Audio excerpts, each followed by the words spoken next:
Akwabastronko enkoma wa wohwe me sabri e wotuma GH afidie kese yi eso Ghana wahala dwumedie na ebre asosem somfo munuaba ekeskapa mede eba ebebesomo na abusuafo enede ya mene wo ekase edie ye actor John Dumelo wone Nana Ansa Obofo our director ede Emma communication director of communication ede Emma the New Patriotic Party UK na o share ye video picture efa ye mampanyi dada John Dramani Mahama wonu ankasa ne baba Farida Mahama bra na chese wodi na woda enum na emfonyi a wode ebebeto wonom enunum ena wa making some joke be yes sexual joke be ede efa Farida ehuna eno ena enam so John Dumelo amfa ensem no lightly said there be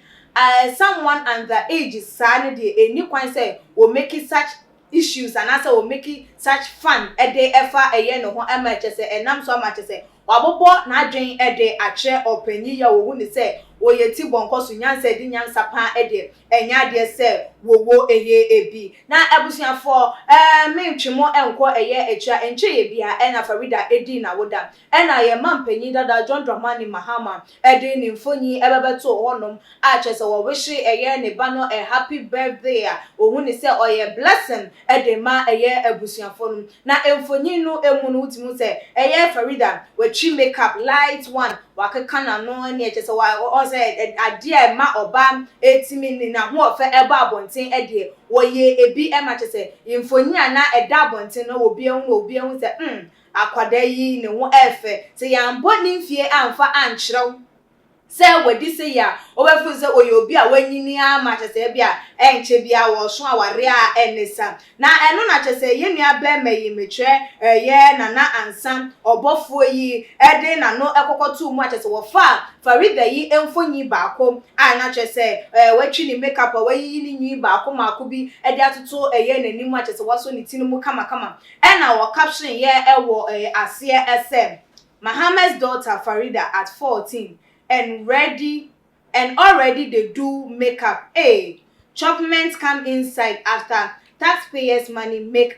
fine girl. No any just and someone yenya be Nana Ansa Obofo yi ede ekokoto on a Twitter page some and I just won't make it fun and no am so much say na do na so comment was here S3 say I am pa mampanyi dada de just taxpayers money yi asiesie ni ban wahyehyɛ na ma say why fine even 14 years cramponu wo ye makeup na say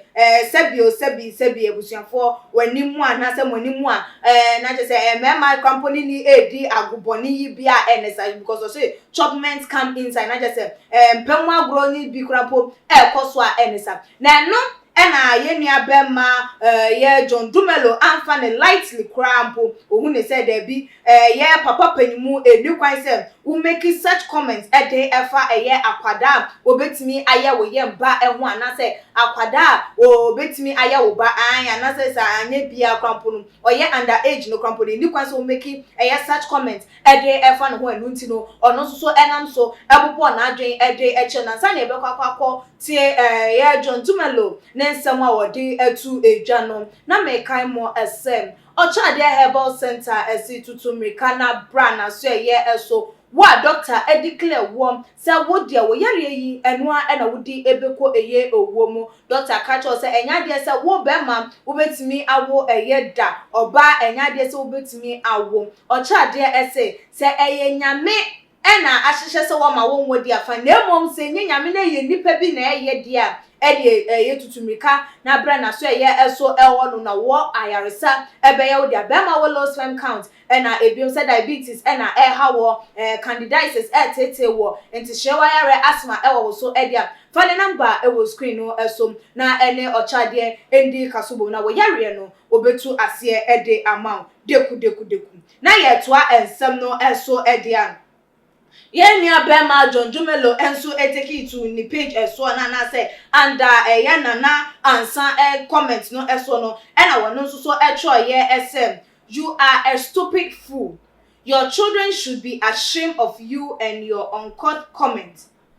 Never ever speak about Farida or an underage person in that manner. No any ne nsemo a wodi etu eye eja a chese ohun ne say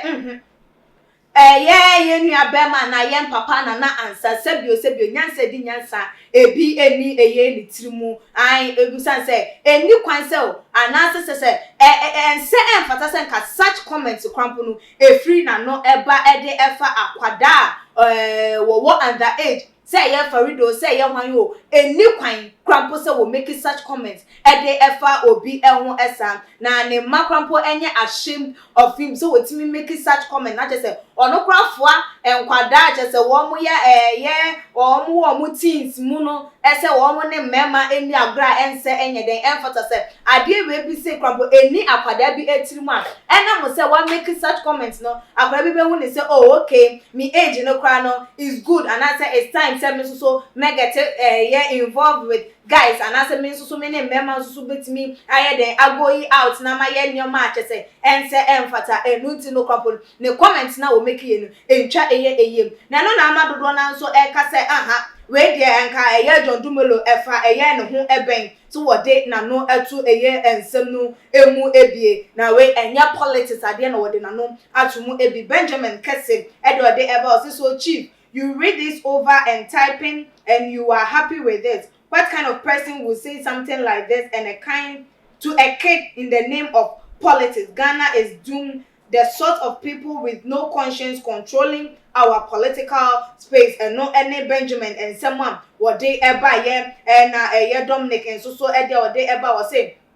Isn't it the same MPP that was tagged as party full of brilliance and intelligence? Maybe it's called